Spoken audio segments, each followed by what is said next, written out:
mo wá fẹ́ sọ̀rọ̀ lórí wípé Adam alayhi salam àti nana Hawa alayhi salam èso wo ni wọ́n jẹ tán bára wọn ní òhò? Ṣé èso ni wọ́n jẹ ni àbáwọn méjèèjì wọ́n súnmọ́ra wọn tá ń pè ní sexual intercourse àbáwọn ẹ̀ tí máa ń pè? So a fẹ́ mọ̀ káwa náà kájọ yẹ Al-Qur'an wò.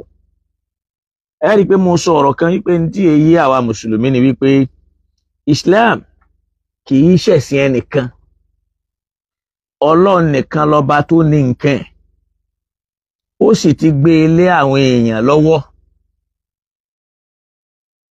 Àwa láàmẹ́ ṣe, ó tún wá tú wálẹ̀ ńlá káyè.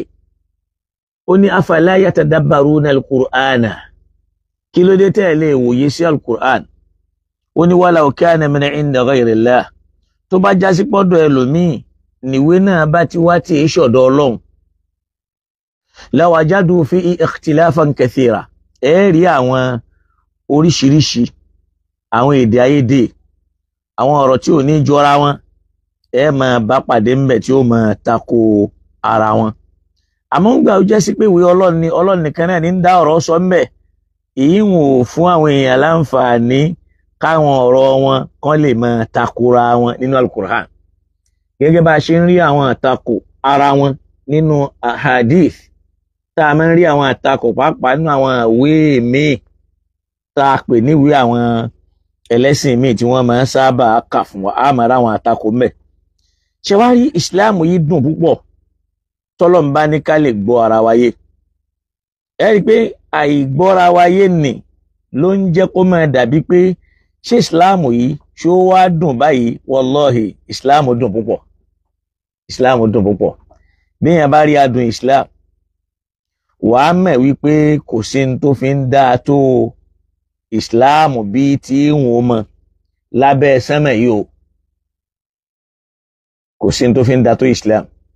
Ìsìláàmù yìí tó wá dá yẹn ni k'Ọlọ́run jẹ́ káwa ṣe. Bí èèyàn bá jẹ́ mùsùlùmí, ó mọ ríra rẹ pé wọ́n ló yẹpẹrẹ ju gbogbo àwọn ẹ̀dá tó kù lọ. Ó sì mọ rí àwọn tó kù bíi pé wọ́n pàtàkì jù ọ́ lọ. Ìyín wò ní jẹ́ kí wọ́n ṣe Ọlọ́run lára èèyàn Ọlọ́run tí wọ́n rò pé kì í ṣe ni Ọlọ́run. So àwa máa ń lérò yìí pé ǹjọ́ èèyàn bá rí rẹ̀ tó rí pé ẹni Ọlọ́run lòun, ìjẹ́ ni Ọlọ́run ti bọ́ kúrò lára ẹ̀. Ìta wa ń béèrè ní wípé èso wo ni Ádámà jẹ nínú àlìjánà? Àwọn àfáà náà máa dárúkọ èso oríṣiríṣi láwọn sàhábà al-kiram, táwọn ọ̀rọ̀ wọn náà sì ń tako ara wọn, wọ́n sì búra wọn. Kódà wọn àbára wọn jà, kó wá sì sọ ní tí ròrí ẹ mú wá, àpé lọ́dọ̀ tèmi o èso báyìí ni ó jẹ́, lọ́dọ̀ tèmi o èso báyìí ni ó jẹ́. Ẹnìkan ò sì búra wọn. Kódà ẹnìkan ò pẹ́ ẹnìkan lólódo, ẹnìkan ò pẹ́ ẹnìkan lóníranù. Kó wá wọ́n sì múrònú wọn wá, wọ́n sì lọ. Kódà wọ́n tún ráwọn ìtàn míì, láwọn ìtàn tó já sí pé ní tẹ́ ẹ bá gbọ́ ẹ tún rẹ́rìn. Láwọn ìtàn inú Bíbélì tí wọ́n lọ kó wá láti máa fi sọ ọ̀rọ̀ ńbẹ̀, k'Ọlọ́run kó ṣíjú àánú wá, kó ràn wá lọ́wọ́, kó sì ṣe dáadáa fún wa.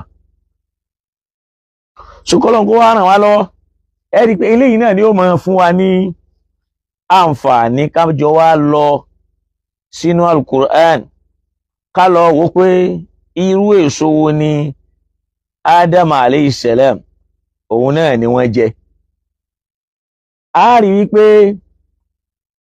tá a bá lọ sínú Al-Qur'an, Ọlọ́run bá ń bá wa sọ̀rọ̀ tó pọ̀ ńbẹ̀,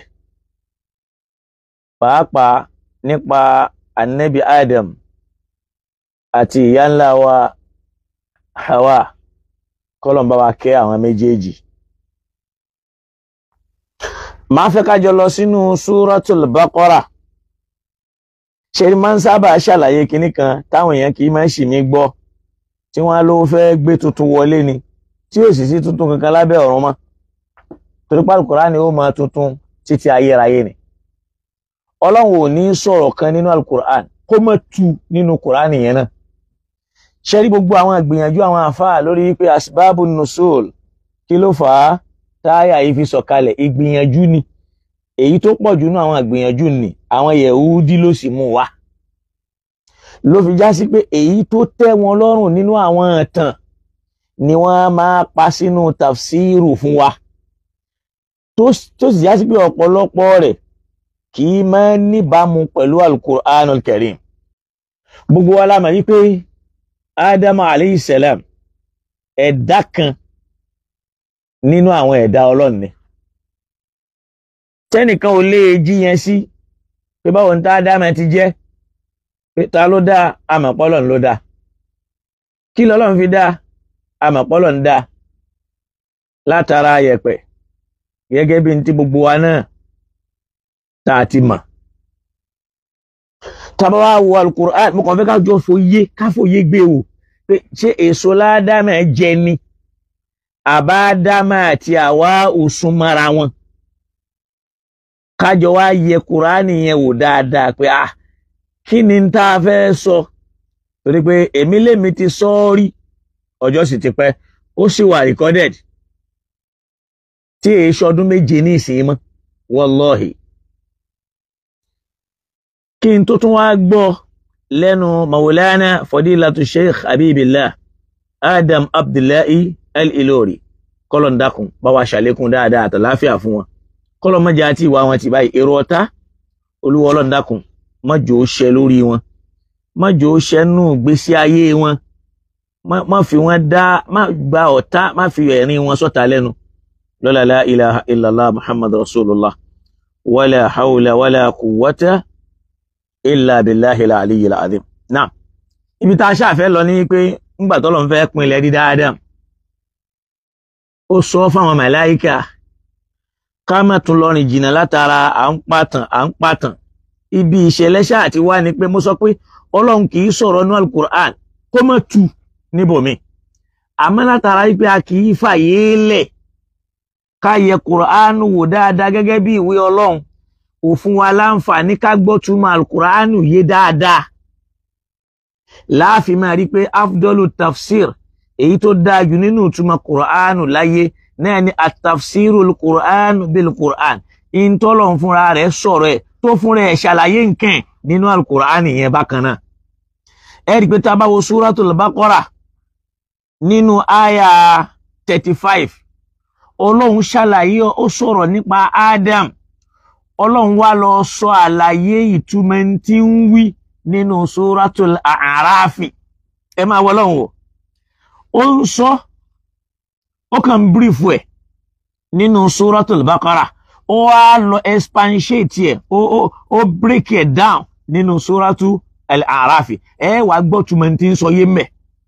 Nígbà tó fẹ́ sọ̀rọ̀, Ọlọ́run bá ní kulna ya Adam, àwọn Ọlọ́run sọ yí pé ìrẹ́ Adam, uskun, mo sọ báwo lọ́lọ́run ṣe dá wọn. Ọlọ́run ti ṣàlàyé bó ṣe dá wọn wípé nínú Suratun Nisa, ó ní ya ayyuhan nasu, mo pé ẹ̀yin ènìyàn, ittaqu rabbakum, ẹ bẹ̀rù Ọlọ́run ọba yín, alladhi khalaqakum min nafsin wahidatin, ẹni ó dá yín látara alúùlú kan. Nafsu tó lò ń bẹ̀ yẹn náà ni tó pàtàkì, iyẹ̀pẹ̀ ló ń sọ. Ó wá ní wa khalaqa minha zawjaha, ó tún wá dá ìyàwó ẹ̀ lára iyẹ̀pẹ̀ yẹn náà, kì í ṣe lára Ádámù ni Ọlọ́run ti dá Háwà. Iyẹ̀pẹ̀ tó fi dá Ádámù yẹn náà, ara iyẹ̀pẹ̀ yẹn náà ló ti dá Háwà. Kó tó wá di pé bassa minhuma rijalan kathiran wa nisaa. Àmọ́ látara ọ̀rọ̀ inú Bíbélì wípé Ọlọ́run dá Háwà, wọ́n yọ látara ẹ̀hátà Ádámù, wọ́n dẹ̀ mú ọ̀rọ̀ yẹn náà, wọ́n sọ dàdísù ànábì láti rònú àwọn Yẹhudi. Bá a ṣe ń kó sínú wàhálà díẹ̀díẹ̀ nu, tá à ń parọ́ mọ́ ànábì, tá a máa sọ yí pé hadha qawluhu, á dẹ̀ tún máa fún ní perfection, á ní sọ ọ̀rọ̀ tó lálàáfíà ni. Ọ̀rọ̀ inú Bíbélì ni pé wọ́n dá Háwà látara ẹ̀hátà Ádámù. Báwo ló ṣe wá di àdísù tó sì jásí pé Al-Qur'an sọ fún wa yí pé khalaqakum min nafsin wahida, in tó gbà lérò ń bẹ̀ yẹn ní nafsin wahida ni pé ó dá Ádámù látara yẹ̀pẹ̀.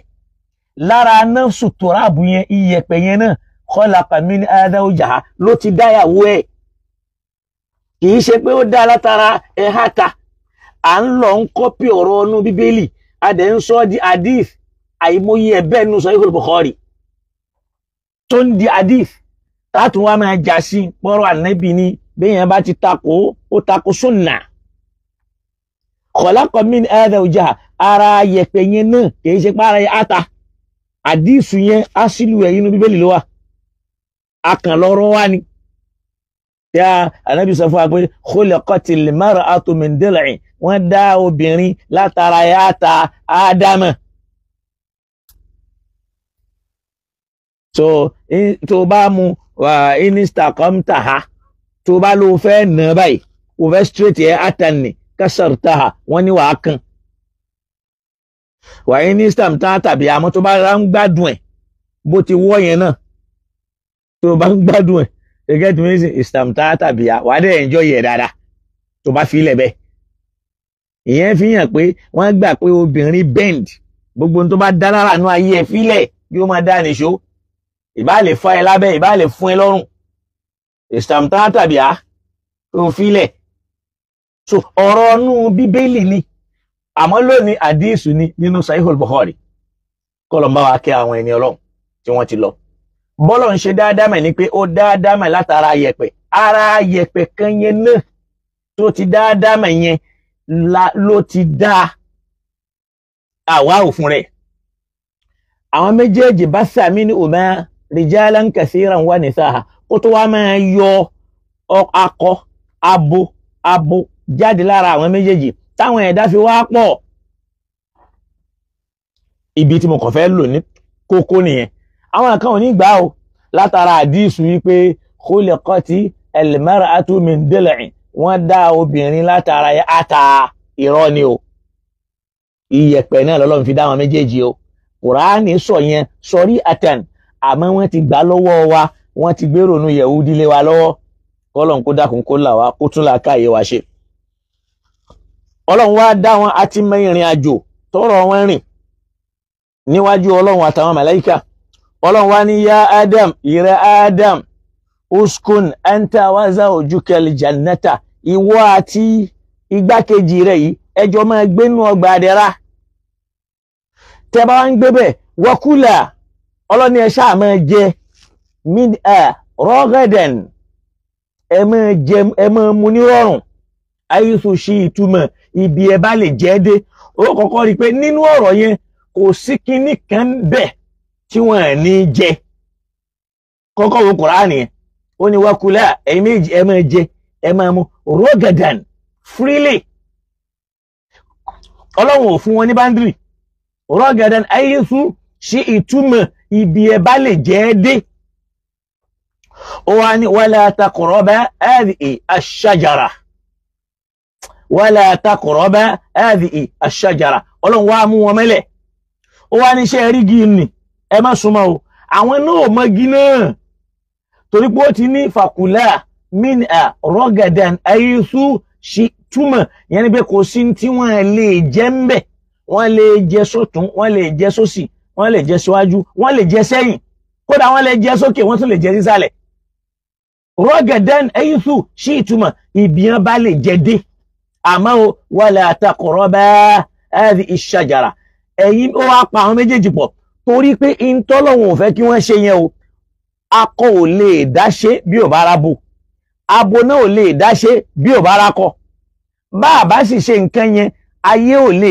jẹ́ ayé ó wá fi ṣàdánwò fún wọn ó wá mú làákàyè wọn ó kúrònù ẹ̀ ó ní la taqraba hadhihi ash-shajara ẹ má dé di igi nì ẹ má tọ́ èso yẹn wò èso yẹn ò yé àwọn náà wọ́n mọ̀ ń tọ́lọ́run sọ àwọn kan jẹ ni wọ́n kàn mú ni wàá máa gbọ́ ẹni tó wá dá èso yẹn mọ̀ náà ní ṣaitan ádámà àti àwa wò dáàmà fa adha lahuma ṣaitan anha èṣù dọ́gbọ́n láti yẹ̀ wọ́n kúrò nú ọgbà àlìjẹ́nà yẹn gbogbo kí ló ṣẹlẹ̀ téṣù fi mí ni wọn tó bẹ́ẹ̀ Suratul A'raf lọ́lọ́run ó ti ṣàlàyé kí ló dùn ṣaitan tó fi rí pé àfi kóhun yẹpẹrẹ Adam kóhun yẹpẹrẹ àwa kóhun mú wọn kúrò nú ìdẹ̀ra tọ́lọ́run fi wọ́n sí. Kò sí Ọlọ́run ò ṣàlàyé ń bí àmọ́ yóò lọ ṣàlàyé ẹ̀ nínú Suratul A'raf ẹ padà gbọ́. Fa akhrajahuma mimma kana fihi, ó rí ipò òun mú àwọn méjèèjì jáde kúrò nínú ìdẹ̀ra Ọlọ́run tó wà lára wọn tí wọ́n ń jẹ. Ọlọ́run dẹ̀ ní ihbitu ba'dukum li ba'din adu, ó yá ẹ jáde kúrò ńbẹ̀ ẹjọ́ lọ máa bára yín ṣọ̀tá lọ́hùn. Lakum fil ardi mustaqarrun, ibi tẹ́ máa gbé tí ó máa jó àyè yín gangan. Tọ́lá àlìjánà yẹn gbé iṣẹ́ àyè wọn, ó kàn fi wọ́n síbẹ̀ ni láti fi ṣàtẹ̀gùn lọ bí tí wọ́n ń lọ. So ẹ lọ máa gbé bẹ́ẹ̀. Lakum fil ardi mustaqarrun wa mata'un ila hin, àmọ́ ìgbádùn ti bẹ̀ yẹn ìgbádùn tó lásìkò ni. Ìgbádùn tá a fi ń sí ohun oníbándírì kò sí lásìkò, èèyàn kan máa jẹ yóò máa mú bẹ̀ ni. Látara bẹ́ẹ̀ Ádámà banújẹ́, kí ló bá Ádámà nújẹ́? Áyà yìí wá sọ fún wa pé fatalaqa, ìgbà tínú Ádámà ń bàjẹ́ tínú rẹ̀ ò dùn òun àti àwa, Ọlọ́run ní fatalaqa Ádámù min rabbihi kalimatin, ọba aláàánú fúnra rẹ̀ tó dá Ádámà ló tún wá fi gbólóhùn tá Ádámà lè wí tọ́lọ́run ó fi yọ́nú sí, Ọlọ́run ló tún fi hàn lójú oorun kó fi lálàá. Fataba alayhi, gbólóhùn yẹn ló sì wí, Ọlọ́run sì dáríjì. Innahu huwa tawwabur rahim, torí pọ́ bá mi ọba tí máa foríjìyàn tí máa ṣàánú èèyàn ni. Tó bá wọnú tafsiri lọ, wallahi ọ̀tọ̀ ni gbólóhùn tọ́lọ́hun ń wí, ọ̀tọ̀ ni táwọn àfóhùn tafsiri ń sọ. Tẹ́ bá wọnú tafsiri lọ, ọ̀tọ̀ ni tọ́lọ́hun lóhun fi hàn Adam, ọ̀tọ̀ ni táwọn àfóhùn tafsiri ó kọ síbẹ̀. Okay, tá bá wá fẹ́ gbọ́ àyà iye àfi ká padà ká wá lọ gbọ́ tafsiru ẹ̀ gangan nínú Suratul A'raf. Tá bá lọ sínú Suratul A'raf ká wá lọ wò láti àyà 11, ibẹ̀ làṣírí ọ̀rọ̀ ń tà ń sọ yóò ti tú. Torí lẹ́ni bá fà bá ti kabẹ̀ yẹn ó ń lọ sínú ìrònú àwọn àfáà ni, ìrònú àwọn Yahudi tán ti kọ sínú tafsiri fún wa léyìí tó pọ̀ láwa máa kà wá máa gbọ́. Nínú Suratul A'raf Quran 7 tá bá bẹ̀rẹ̀ láti àyà 11, ó wá fẹ́ ṣàlàyé, ó fẹ́ expatiate kí ló ṣẹlẹ̀ tínú fi bí Ṣaitan tó fi rí pé òun gbọ́dọ̀ bá ti Ádámà jẹ́. Kí ló ṣẹlẹ̀ tóun náà fi rè wọ́n jáde kó ńbẹ̀, wá gbọ́ nínú Al-Qur'an. Ọlọ́run ní wa laqad khalaqnakum, àwa Ọlọ́run la dá yín, ta la dá Adam. Thumma sawwarnakum, a sì ya àwòrán yín bẹ́ẹ̀ ti rí, ẹni tí ó jákọ tí ó jábọ̀. Thumma qulna lil malaikati usjudu li Adam, lẹ́yìn yẹn la wá sọ fún àwọn màláíkà yìí pé ẹ tẹríba fún Adam. Ọlọ́run ní fasajadu, nínú súrà lọ́hùn ó ní fasajadu gbogbo wọn ni wọ́n forí kanlẹ̀. Illa Ibulisa aba wastakbara, àfi Ibulisu tọ́lọ́hun ti yọ ìkẹ́ rẹ̀ kó lárẹ̀, ó yarí wastakbara, ó ní kò sí tóhun ò jẹ́. Ọlọ́run ní kí ló fà tó fi ṣe bẹ́ẹ̀, wa kana minal kafirina, torí pé olùkọ́tọ̀ Ọlọ́run lòun tẹ́lẹ̀, òun ò nígbàgbọ́ sọ́lọ́run, kò recognize Ọlọ́run tẹ́lẹ̀. Ó kàn ń gbé láàrin àwọn màláíkà ní kìí ṣe màláíkà, àlìjẹ̀nú ni. Ọlọ́run ní kana minal jinni, torí pálìjẹ̀nú ni Ṣaitan, fafasaqa an amri rabbihi, ìdí nìyẹn tó fi yapa àṣẹ Ọlọ́run. Tó bá lọ kà yẹn nínú Suratul Kahfi ló wà nínú bí 50 something. Ọlọ́run ní fasajadul màláíkà kulluhum níbìkan ajma'un, gbogbo tí ń jẹ́ màláíkà pátápátá kò kú ẹyọ kan tí ò forí kanlẹ̀. Illa Ibulisa aba, àfẹni tí ò nírú kẹ́ àwọn màláíkà lára. Ọlọ́run ní tí ò fi forí kanlẹ̀ ni pé fasaqa kana minal jinni nínú Suratul Kahf. Ọlọ́run lálìjẹ̀nú lòun, toróhun ní ìpínlẹ̀ gbogbo ń tá ń pè lálìjẹ̀nú. Fafasaqa an amri rabbi, ìdí nìyẹn tó fi yapa Ọlọ́run. Wa kana minal kafirina, kèfèrí lòun tẹ́lẹ̀. Táwọn àfọwọ́bàwá ròyìn yẹn wọ́n ní àfá àgbà ní Ṣaitan tó ń kọ́ àwọn màláíkà nímọ̀. Astaghfirullah alazim. Aduwullah yu'allimul màláíkà, ọ̀tá Ọlọ́run ń kọ́ àwọn ọ̀rẹ́ Ọlọ́run nímọ̀, ọ̀tá Ọlọ́run ń kọ́ àwọn màláíkà nímọ̀. láwọn tí wọ́n já sí pé níjọ́ tọ́lọ́run gan gbé ọ̀rọ̀ síwájú wọn.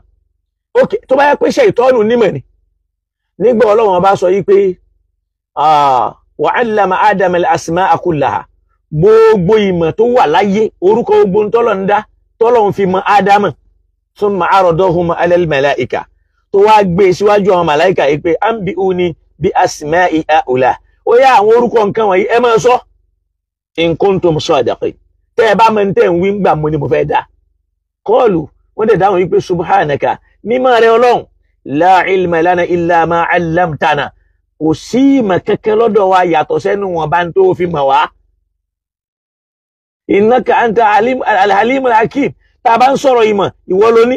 Ayna shaytanu fi dhalika al-yawm, níbo ni ṣètọ́nù wà ń jọ yẹn tí ò lo mímọ̀ rẹ̀, toró wọn pẹ̀lú àwọn tọ́lọ́run ń sọ. Ọlọ́run dẹ̀ ń sọ pé ya Adam, ìrẹ Adam, anbi'uhum bi asma'ihim, ó yá bá mi ṣàlàyé ó kọ àwọn nǹkan yìí fún wọn. Ó dẹ̀ ṣàlàyé.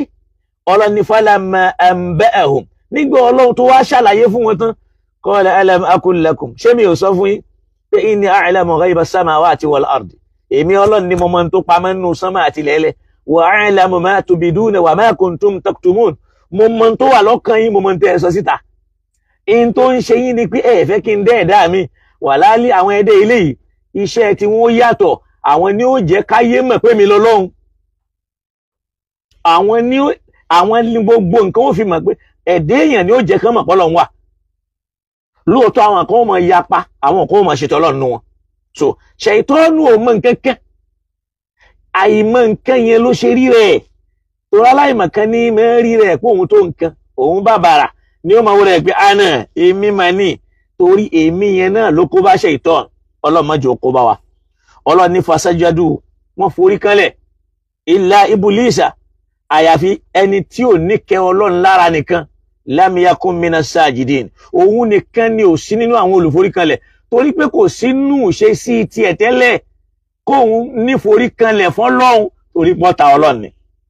Ọlọ́run wá bi léèrè pé ìrẹ́ Ṣaitan nínú àyà 12 nínú al-Araf, ó ní ma mana'ak alla tasjuda idh amartuk, kí ló kàn fún wọ tó forí kanlẹ̀, tó lè forí kanlẹ̀ ńgbà mo pa ọ́ láṣẹ ẹ̀gbọ́n tó sọ fọ́lọ́run. Torí pé àwọn tó fi mọ̀ pé kìí ṣe màláìkà ní pé àwọn màláìkà la ya'suna Allaha ma amarahum wa yaf'aluna ma yu'marun, wọn kìí yapa àṣẹ tọ́lọ́run bá pa fún wọn. Tọ́lọ́run bá ti ní kán ṣe nǹkan báyìí, wọn ní bojú ẹ̀yìn wọn ń ṣe lọ ni. Ti Ṣaitánù rí bẹ̀ li'annahu laysa minhum, torí kìí ṣe ara wọn. Kìí ṣe ara wọn. Ọlọ́run gan sọ pé khalaqal janna min narin samum, adá àlìjẹ̀nú ńlá, adá àlìjẹ̀nú iná la fi dá wọn. Wọ́n wá gbọ́n tóun náà sọ, ó ní ana khayrun minhu, in tí ò jẹ́ kémi lè tẹríba ni pé ana khayrun minhu, mo dáa jù lọ, mo lọ́lá jù lọ, mo pàtàkì jù lọ. Báwa náà ti ń ṣe fáàrí nínú ẹ̀sìn lónìí, tó torí pé o lo ìjáàbù tí ń wọ́lẹ̀, tó dáhùn sálámà ẹni tó lo kéèpù, o ti dáràn lọ́dọ̀ Ọlọ́run. Torí pé Ọlọ́run ló sọ, kódà tí kìrìsìtẹ́nì àbábọ̀rìṣà tó bá sọ fún ẹ pé assalamu alaikum, tó bá dáhùn o ti dáràn, tó bá sọ pé wa alaikum assalam. Tó bá lọ gba ìtànjẹ páwọn àfáà sọ pé wa alaikal islam, Ọlọ́run ò sọ bẹ́ẹ̀ o. In tó lọ́n sọ náà al-Qur'an ni wípé idha huyyitum bi tahiyyatin fahayyu bi ahsana minha aw rudduha, tí wọ́n bá kí bi tahiyyatin pẹ̀lú kíkí sálámà ni, fahayyu bi ahsana minha, tẹ́ ẹ bá fẹ́ dáhùn ẹ dá wọn lóhùn ẹjọ́ dáa ju bí wọ́n ti kí yín lọ. Aw rudduha, tàbí kẹ́ ẹ dáhùn ní déédéé bọ́n ti sálámà sí yín. Ló fi já sí pé lọ́dọ̀ Ànábì Muhammad sallallahu alaihi wasallam níjọ́ kan wọ́n lẹ́nìkan wọlé, ó ní assalamu alaikum. Ẹnìkan wọlé, ó ní assalamu alaikum wa rahmatullah. Ẹnìkan wọlé, assalamu alaikum wa rahmatullahi wa barakatuh. Wọ́n wá lé olólọ́lájù tẹ parí yẹn ni. Èyàn sọ fún ọ pé assalamu alaikum. Èyí tó dájú ní kí wọ́n sọ pé wa alaikumus salam wa rahmatullahi. Tó bá ní assalamu alaikum wa rahmatullah, èyí tó dájú ní kí wọ́n sọ pé wa alaikumus salam wa rahmatullahi wa barakatuh. Àbí kó o dúró lórí dédé tó wípé assalamu alaikum. Tó bá ní assalamu alaikum, sọ pé assalamu alaikum. Tó bá ní assalamu alaikum wa rahmatullah, assalamu alaikum wa rahmatullah. Tó bá lè fi wa barakatuh sí. kò ní condition, ẹni tó wí kò sí condition fún, torí pé kíkí ni tó sì jádùá, torí pé tí sálámà yẹn bá bá òun náà àti ráàmà yẹn Islam lè padà wọnú ayé ẹ̀. Àmọ́ lẹ́ni tó bá ní assalamu alaikum wọ́n ní ká sọ fún pé wa alaikal Islam, Islam dọwọ́ rẹ̀, ṣó mọ̀ túmọ̀ wa alaikal Islam, àádá gúfòlòn, ìwà ìmọ̀kan afọ́nufọ́ra ní òṣèlú ẹnu Islam. Ìyẹn lẹ̀kọ́ tá a kọ́kọ́ fi gbélẹ̀, kí la fẹ́ pé racism nìyẹn.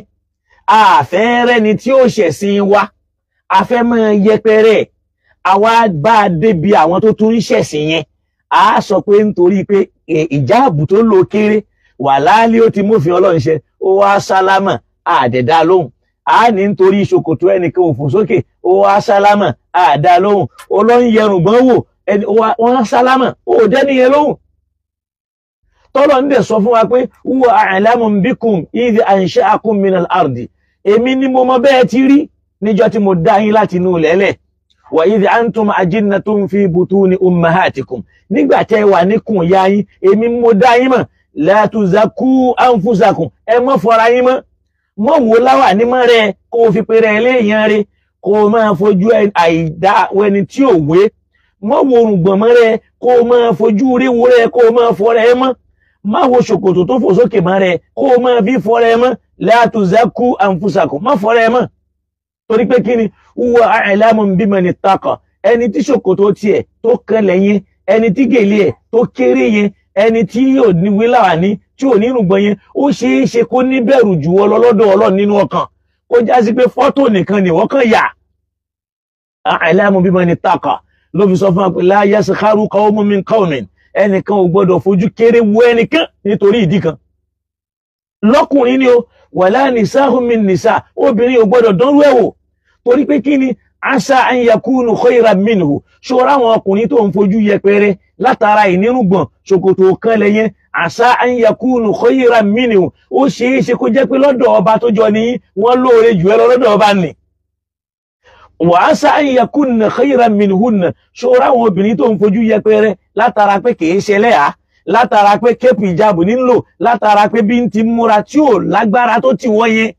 Asa an yakunna khayran minhunna, ó ṣeé ṣe kó jẹ́ pé lọ́dọ̀ ọba yìí wọ́n mọ̀ pàtàkì jù ẹ lọ ń bẹ́ẹ̀. Ló fi ńlá gbọ́dọ̀ yẹpẹrẹ ẹnì kankan. Ẹ wo bí Islam ṣe rẹwà tó, ó ní la yu'minu ahadukum hatta yuhibba li akhihi ma yuhibbu li nafsihi. A lè pẹ́ nìkan lẹ́ni Ọlọ́run nínú yín àyàfìgbà tó bá já sí pé ní irú ojú tó fi ń wo ra rẹ̀ ló fi ń wo àwọn tó kù. Irú ire tó bá ń rò síra rẹ̀ ló fi ń ro àwọn tó kù. Irú ìdùnnú tó ń rò sọ́dọ̀ rẹ̀ ló ń rò sọ́dọ̀ àwọn tó kù. Oríire tó ń rò sọ́dọ̀ rẹ̀ ló ń rò sọ́dọ̀ àwọn tó kù. Kì í ṣe pé bó bá ti ń ronú àlìjẹ́nnà ó mọ ronú ẹ̀kan wọn. Ó ní ronú náà kan rẹ̀. Ó gbọ́dọ̀ ronú ìronú náà kàn wọ́n náà. Ó ní ronú kí wọ́n jáde kó nú Islam. Má ronú jáde kó nú Islam kàn wọ́n náà. Tá a wá ń yọ àwọn èèyàn lẹ́ni látara pé àgbọ́ Islam yìí. Kí ló fà á?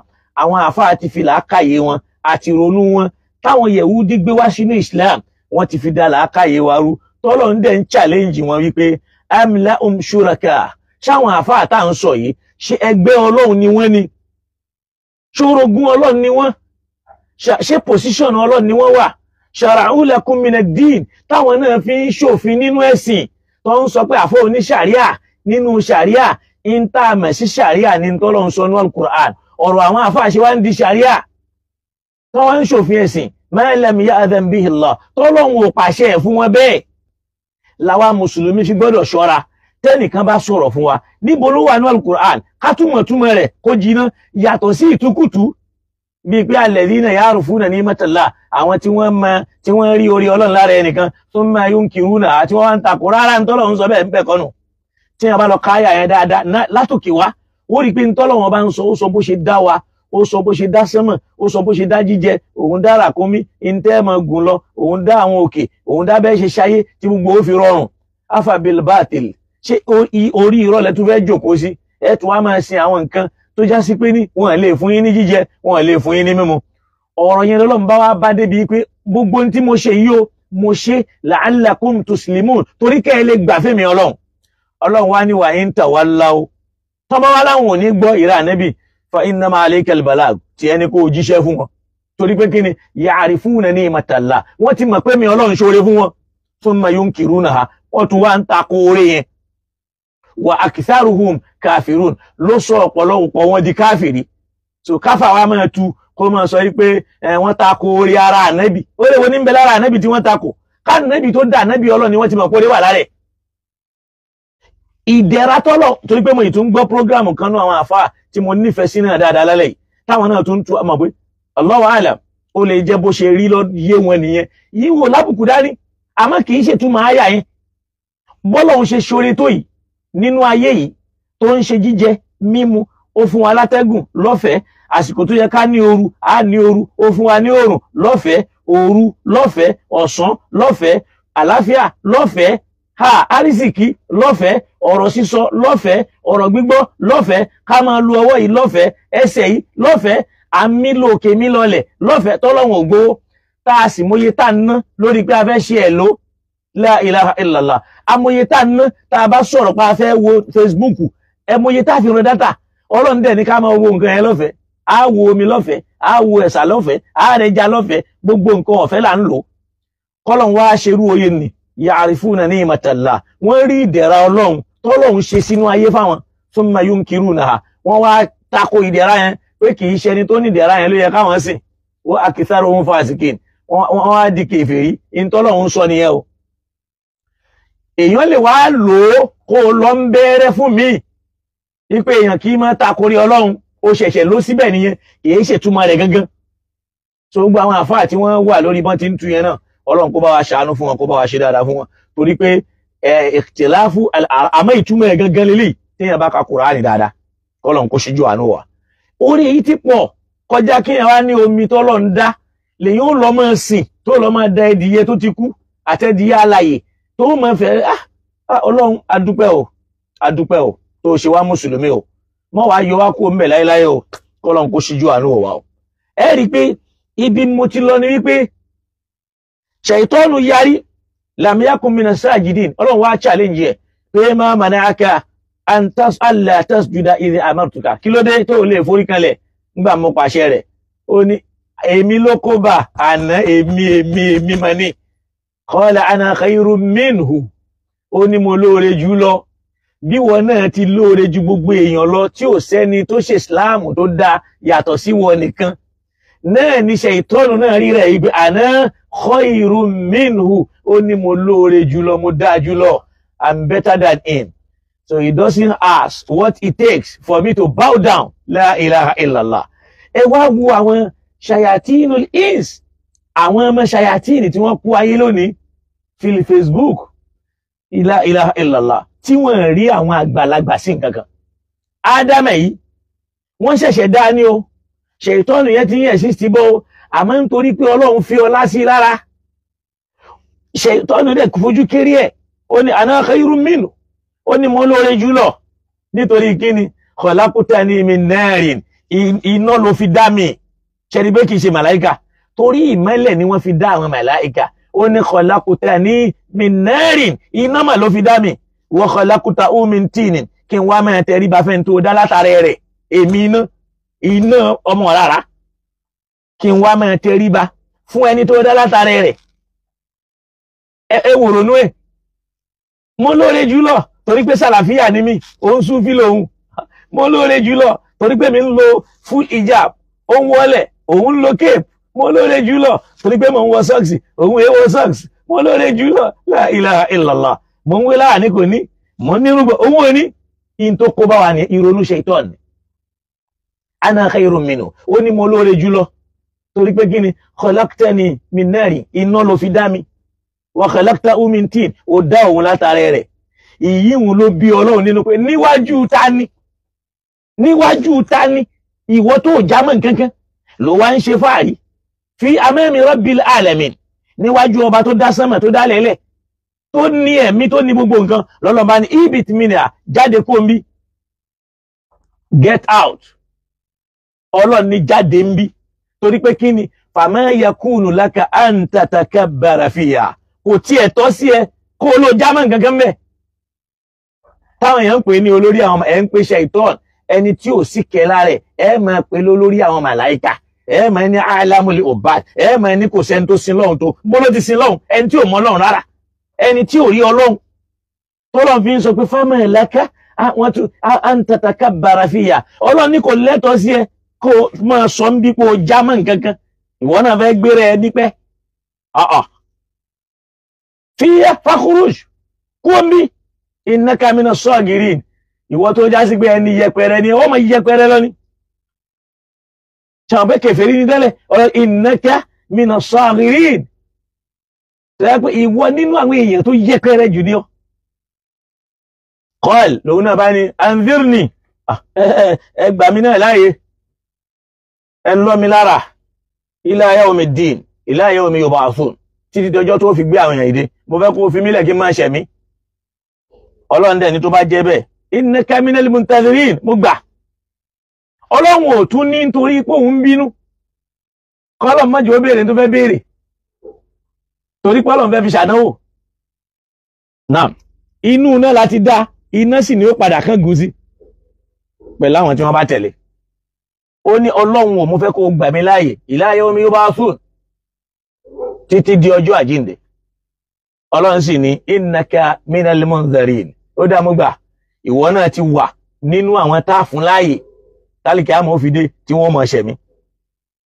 Lòun náà wá lérí, ó lérí bẹ́ẹ̀ pé fabima aghwaytani, pẹ̀lú bẹ́ẹ̀ ti fi mí ṣẹ̀ sí yìí, tí wọ́n Ọlọ́run lálà sí èmi tí mi ò já mọ́ nǹkan kan yìí, la'aqudanna lahum siratakal mustaqim, màá rí pé màá kọjú wọn láyé ní gbogbo ibi tó bá jẹ́ ojú ọ̀nà rẹ̀. Ìyẹn ló ń ṣàwọn oníṣẹ̀ṣe o, tọ́pọ̀lọpọ̀ wọn ò mọ̀, àdéhùn Ṣaitọ́ọ̀nù ni o. la'aqudanna lahum siratakal mustaqim, mi ní jẹ́ rí tiẹ̀ ṣe, gbogbo tó bá ń jẹ́ tiẹ̀ láyé màá rí pé mo kọjú wọn. Ó ní thumma la'atiyannahum min bayni aydihim, màá gbáwájú wọlé sí wọn, wa min khalfihim, màá gbẹ́ ẹ̀yìn wọlé sí wọn, màá wọlé sí wọn lójú ayé báyìí, màá wọlé sí wọn lójú ọ̀run. La ilaha illallah. Tí Ṣaitọ́ọ̀nù bá fẹ́ dá lérú láàrin ìyàwó méjì, adẹ kó sínú eku ó sì lọ gbé pátá àyálé, yóò lọ gbé sábẹ́ bẹ́ẹ̀dì ìyàwó, yóò sì gbé tìyàwó, yóò lọ gbé sábẹ́ bẹ́ẹ̀dì ìyálé. Inna lillahi wa inna ilayhi raji'un, kó wà máa wá tiẹ̀. Ẹ rí pé lé dàrú, kí ló fẹ́ fi tèmi ṣe, kí ló fẹ́ fi tèmi ṣe, wà láàlí eku ló gbé lọ sọ́dọ̀ ara wọn, eku ló gbé, wọ́n sì bẹ̀rẹ̀ àjákú, ó fẹ́ pa mí ni, ó fẹ́ gbẹ̀mí mi ni, inú ilé yóò sì ní tò, tí ìbáṣọ Ọlọ́run tó bá fẹ́ tò. Ó láwọn tó ń sọ yìí, la'atiyannahum min bayni aydihim, máa wọlé sí wọn lára, máa gbáwájú wọlé, wa min khalfihim, máa gbẹ̀yìn wọlé sí wọn lára, wa min aymanihim, máa gbá ọ̀tún wọlé sí wọn lára, wa an shama'ilihim, máa gbá òsì wọlé sí wọn lára, wala tajidu aktharuhum shakirin. Ó ní rí kọ́pọ̀lọpọ̀ wọn kó ṣoore fún wọn kan dúpẹ́ oore. Ìyẹn ni pé wọ́n ní sìn ọ́ pẹ̀lú oore tó bá ṣe fún wọn. Ìyẹn ni pé ya'rifuna ni'matallah, wọ́n máa rí ìdẹ̀ra Ọlọ́run tó Ọlọ́run ṣe fáwọn, pé àwa yìí ńjọ́ wo náà bí àkàrà, tákàrà náà ń bímọ, táwa náà wá ń di bàbá, tá ń di bàbá bàbá, táwa náà ń kọ́lé, tá ń ra mọ́tò, tá a dẹni táwọn èèyàn ń pè láwùjọ, tó ń pè dá sọ̀rọ̀. Ya'rifuna ni'matallah, ó dẹ̀ rí orí Ọlọ́run yẹn, thumma yunkirunaha, ó tún rí Ọlọ́run yẹn sí nǹkan kan. Wa aktharuhum kafirun, ìntáyà yẹn ń sọ nìyẹn. Bóyá Ọlọ́run ó jẹ́ káwọn àfáà wa yẹn, kọ́lọ́run jẹ́ kó lè jọ yé wa dáadáa, kọ́lọ́run kó ṣàánú wa. Ó ní rí ọ̀pọ̀lọpọ̀ wọn kan dúpẹ́, ìyẹn ló ṣe ń ráwọn èèyàn tí wọ́n mórè, ẹlòmíì ò mórè rárá. Ẹni bá ń sin lọ́hun oore ló mọ̀ o. Torí pé ẹ̀sìn èèyàn máa ń fi dúpẹ́ lọ́dọ̀ Ọlọ́run ni. Lọ́lọ́run fi ní anishkur li wa liwalidayka, máa dúpẹ́ fún mi, máa fẹ̀sìn dúpẹ́ fẹ́mi, máa fi àdúrà dúpẹ́ fáwọn òbí àti tọ́jú. Gbogbo ẹni tí ń bá ń sin lọ́hun tí ò bá tọ́jú àwọn òbí ẹ̀ kò lè látúbọ̀tán, kò sì ní lẹ́sìn. Torí pé Ọlọ́run sọ bẹ́ẹ̀, ó ń fi rẹ̀ tọ́lọ́run bá ti sọ̀rọ̀ rẹ̀ ìyá ló kù àti bàbá. Ó ní wa qada rabbuka alla ta'budu illa iyyahu wa bil walidayni ihsana wa wassayna al insana bi walidayhi husnan. So bó ṣe ń fi kẹ́gbẹ́ nìyẹn. Lẹ́ni àwa mùsùlùmí la worst jù níbi ọ̀rọ̀ àwọn òbí, pàápàá tá a bá la gba súnnà. Àwọn òbí wa inú wọn ò ní dùn mọ́, á bà wọ́n nú jẹ́ dọjọ́ alẹ́ ni, látara ìgbéraga tí ò ní túmọ̀. Ẹlòmí ó tún máa sọ wípé ìyá òun ìyá wọn ò mọ Ọlọ́run so kò lè jẹ oúnjẹ Islam. Inna lillahi wa inna ilayhi raji'un. Ọlọ́run nìkan ni kó ṣàánú àwùjọ ẹ̀sìn torí pé kì í ṣe ń tà nẹ́bí mú wá là ń ṣe mọ́ àfi k'Ọlọ́run là wá kó sì ṣàánú fún wa. Naam, ṣètọ́nù lérí bẹ́ẹ̀ Ọlọ́run ṣàtakú lórí pé ukhruju minha madhmuman madhura ṣáà máa lọ pẹ̀lú àbùkù ló máa fi lo ayé pẹ̀lú ìyẹpẹrẹ.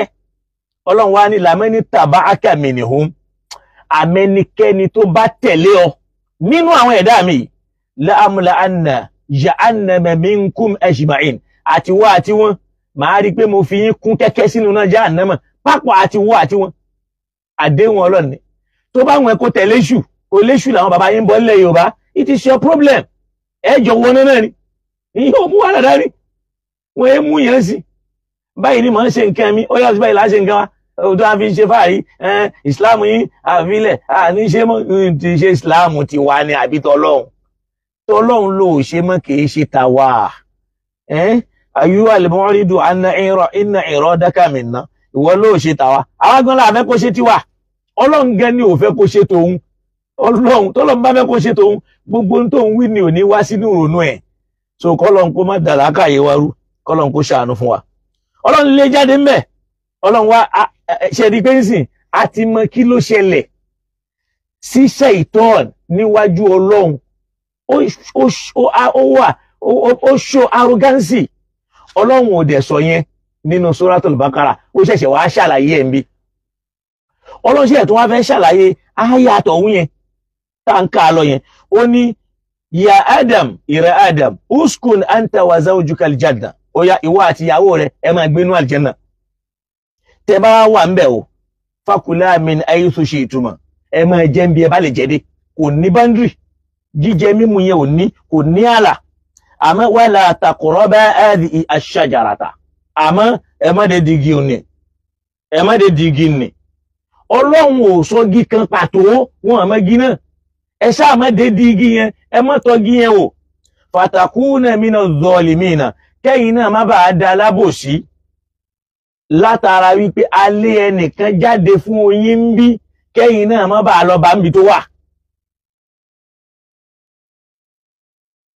Àmọ́ látara pé kí ni Ọlọ́run wá ń sọ̀rọ̀ lọ ẹ wá máa gbọ́ o ó ní fa wasiwasa lahuma shaytanu ẹ máa gbọ́ o ẹ jẹ́ amúbẹ̀yẹn dání táàfin mọ èso wo gan ni Ádámà jẹ wọ́n ní fa wasiwasa lahuma shaytanu ẹ máa gbọ́ Ṣáítánù bẹ̀rẹ̀ sí ní dà wọ́n láàmú ó ń kó ròyìnròyìn bá wọn pọ́pọ́sì ẹ̀rẹ́ liyubudiya lahuma ma wuriya anhuma min sawatihima Ádámà àti Háwà wọ́n rí òhò ara wọn rí. Gbogbo ẹ̀yin tẹ́ bá wa ṣe ètò yẹn ẹ ní pàdánù ọmọláyé àti lọ́run Ọlọ́run ó sì máa ṣe oore fún yín láwọn oore tó ní agbára tó já sí pé ẹ̀yin náà ó máa wò pé ṣé mi náà lọ́lọ́run ṣoore tó báyìí fún bí ó ti rí nù bí akil ayyil qayyum alladhi la ta'khusuhu sinatun wala nawm.